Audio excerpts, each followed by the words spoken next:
Hello বন্ধুরা, আশা করি সবাই ভালো আছেন এবং সুস্থ আছেন। রোজের রান্নায় আপনাদের সবাইকে স্বাগত। আজকে আমি একটি পার্শে মাছের রেসিপি করে দেখাচ্ছি।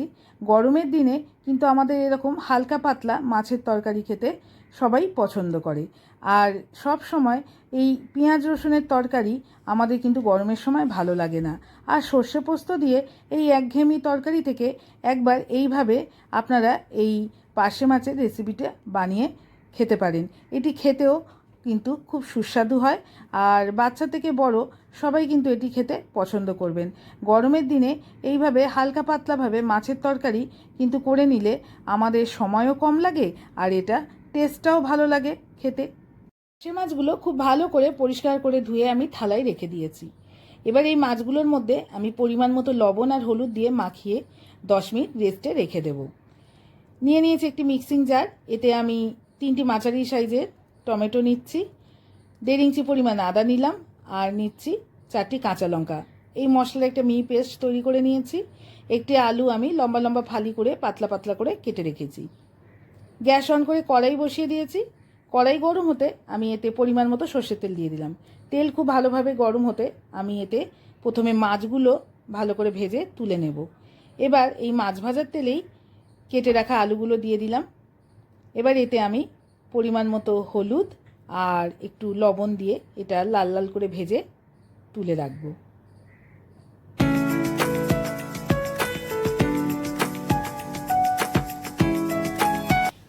মাছ আর আলু আমি তুলে রেখেছি ভেজে।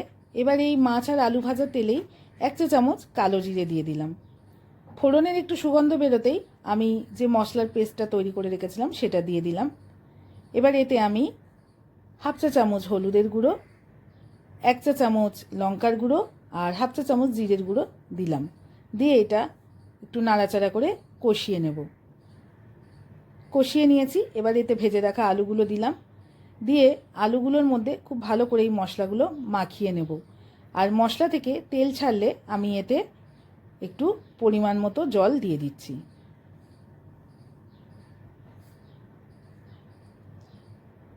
গ্যাসের ফ্লেমটা হাইতে রেখে ঢাকা দিয়ে আমি 1 মিনিট মতো এটা রান্না করে নিয়েছি। ঝোল ফুটে উঠতে আমি এই ভেজে রাখা পার্শে মাছগুলো দিয়ে দিলাম। দিয়ে গ্যাসের ফ্লেমটা মিডিয়াম করে এটা আমি 1 মিনিট মতো রান্না করে নেব। দিয়ে দিলাম স্বাদ মতো লবণ।